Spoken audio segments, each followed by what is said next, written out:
आषाढी वारीच्या पार्श्वभूमीवर पंढरपूरकडे जाणाऱ्या पालखी मार्गावर वारकऱ्यांच्या सोयीसाठी जिल्हा प्रशासनाने व्यापक सुविधा उभारल्या आहेत। सोलापूर जिल्ह्यातील पालखी मार्गाची लांबी 120 किलोमीटर असून या मार्गावर 91 ग्रामपंचायती, नगरपरिषदा व महानगरपालिका क्षेत्रांचा समावेश आहे। ही वारी यशस्वी करण्यासाठी प्रशासनाने केलेले सूक्ष्म नियोजन व त्याची अंमलबजावणी करण्यासाठी 25,500 अधिकारी कर्मचाऱ्यांची नियुक्ती करण्यात आली आहे।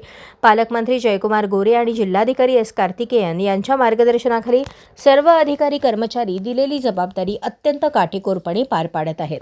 पालखी मार्गावर एकूण 102 वारकरी सुविधा केंद्र उभारण्यात आले आहेत। यामध्ये 4,82,777 चौरस फूट क्षेत्रात 37 जलरोधक मंडप, 4,94,000 चौरस फूट क्षेत्रात 23 जर्मन हँगर मंडपांचा समावेश आहे।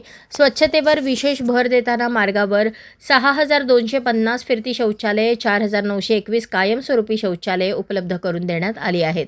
पिण्याच्या पाण्यासाठी 321 पाणी टँकर आणि 159 पाणी उद्भव स्त्रोतांची व्यवस्था करण्यात आली आहे।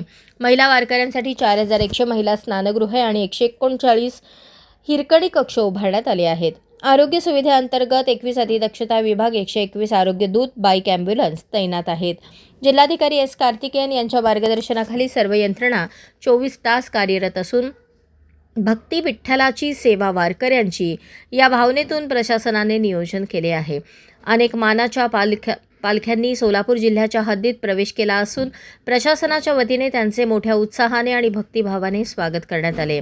प्रशासनाने उपलब्ध केलेल्या सर्व सोयीसुविधा प्रत्यक्ष वारकरी भाविक यांच्याकडून वापरल्या जात असून त्याबद्दल ते समाधानही व्यक्त करत आहेत। अशाच नवनवीन अपडेटसाठी जनता राज्य न्यूज चॅनलला सबस्क्राईब करा, लाईक करा आणि शेअर करायला विसरू नका।